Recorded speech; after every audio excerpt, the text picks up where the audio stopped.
Today's student learning outcomes are system development lifecycle stakeholders, phases of system development lifecycle, defining phase, planning phase, and feasibility and its types. SDLC stakeholders. Stakeholders are those with any interest in your project's outcome. They are typically the members of a project team, project managers, executives, project sponsors, customers, and users.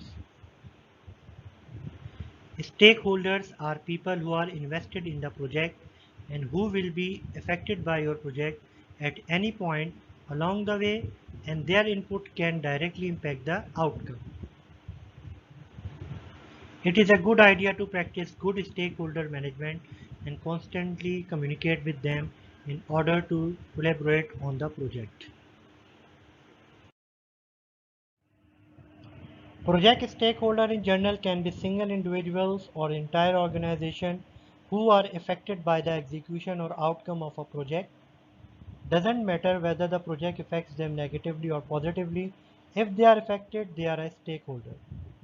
Key project stakeholders, however, are those stakeholders who have the influence and authority to dictate whether a project is a success or not.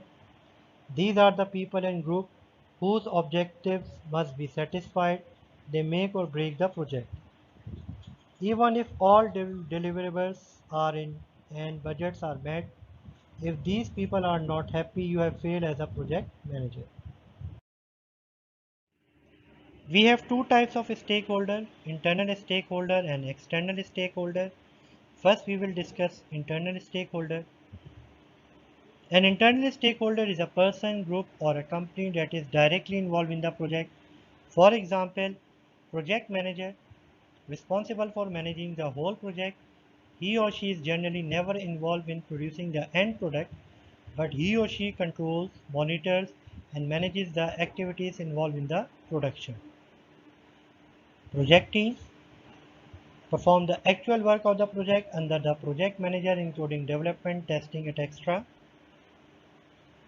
Company organization who is taken up the project and whose employees are directly involved in the development of the project. Funders, they provide funds and resources for the successful completion of the project. Now discuss external stakeholder. An external stakeholder is the one who is linked indirectly to the project but has significant contribution in the successful completion of the project. For example, customer specify the requirement of the project and helps in the elicitation process of the requirement gathering phase. Customer is the one for whom the project is being developed. Supplier supplies essential services and equipment for the project, and government agencies makes policies which helps in better working of the organization. SDLC phases or steps. System development lifecycle is a process which defines the various stages involved in the development of software for delivering a high quality product.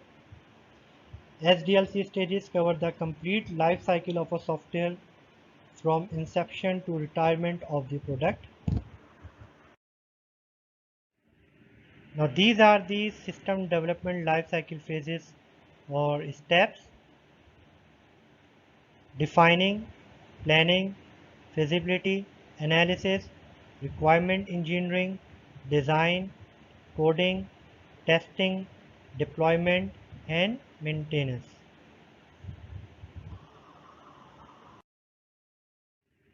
Now first phase of SDLC is defining phase. In this phase, the problem to be solved or system to be developed is clearly defined. All the requirements are documented and approved from the customer or the company, which consists of all the product requirements to be designed and developed during the development life cycle. For example, defining phase of students examination system development may be: A student's examination system is needed to be developed that covers all the aspects of examination taking to the student's results generation. In second phase of SDLC, planning phase, during the planning phase, the objective of the project is determined and the requirement to produce a product are considered. An estimate of resources such as personnel and cost is prepared along with our concept for the new product. All of the information is analyzed to see if there is an alternative solution to creating a new product. If there is no other viable alternative, the information is assembled into a project plan and presented to management for approval.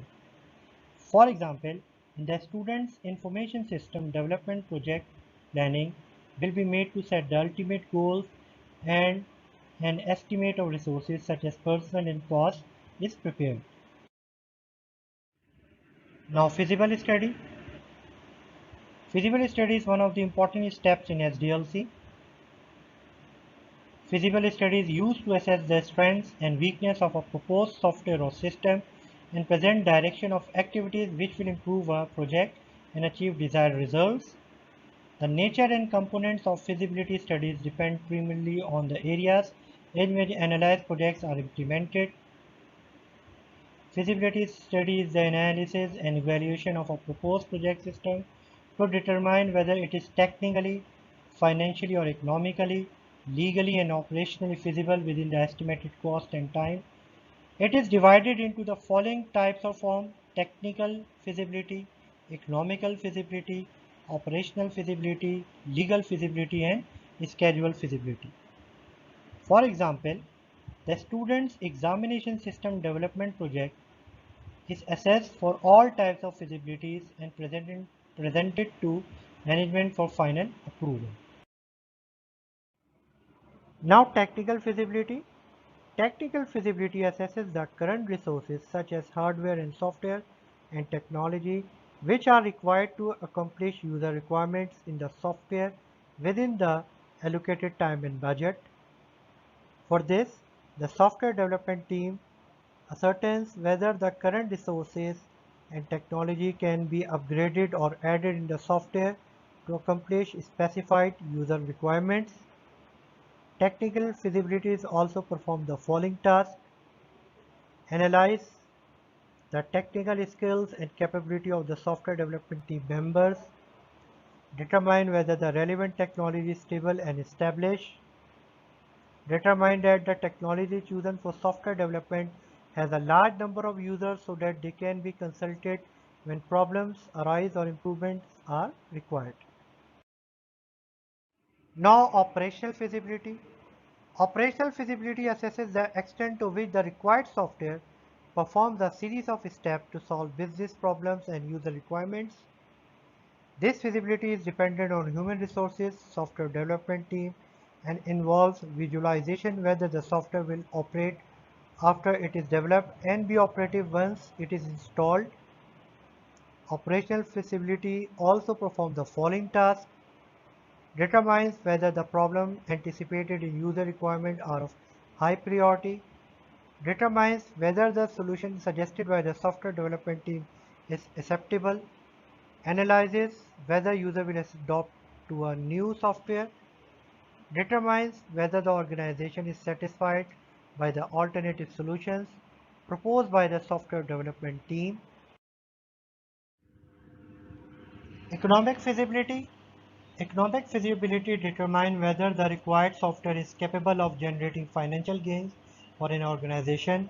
It involves the costs incurred on the software development team, estimated cost of hardware and software, cost of performing feasibility study, and so on. For this, it is essential to consider expenses made on purchases such as hardware purchase and activities required to carry out software development. In addition, it is necessary to consider the benefit that can be achieved by developing the software. Software is said to be economically feasible if it focuses on the issue listed below. Costs incurred on software development to produce long-term gains for an organization. Cost required to conduct full software investigations such as requirement analysis. Cost of hardware, software development team and training. Legal feasibility. In legal feasibility study, project is analyzed in legality point of view. This includes analyzing barriers of legal implementation of project, data protection acts or social media laws, project certificates, license, copyright, etc. Overall, it can be said that legal feasibility studies study to know a proposed project conform legal and ethical requirements. Now, schedule feasibility. In a scheduled feasibility study, mainly timelines, deadlines is analyzed for proposed project, which includes how many times team will take to complete final project, which has a great impact on the organization as purpose of project may fail if it cannot be completed on time. Okay, dear student, that is the end of today's lecture. Now it's your turn. Challenge yourself. You can see few questions on the screen which are based on today's lecture. Kindly solve them. Thank you.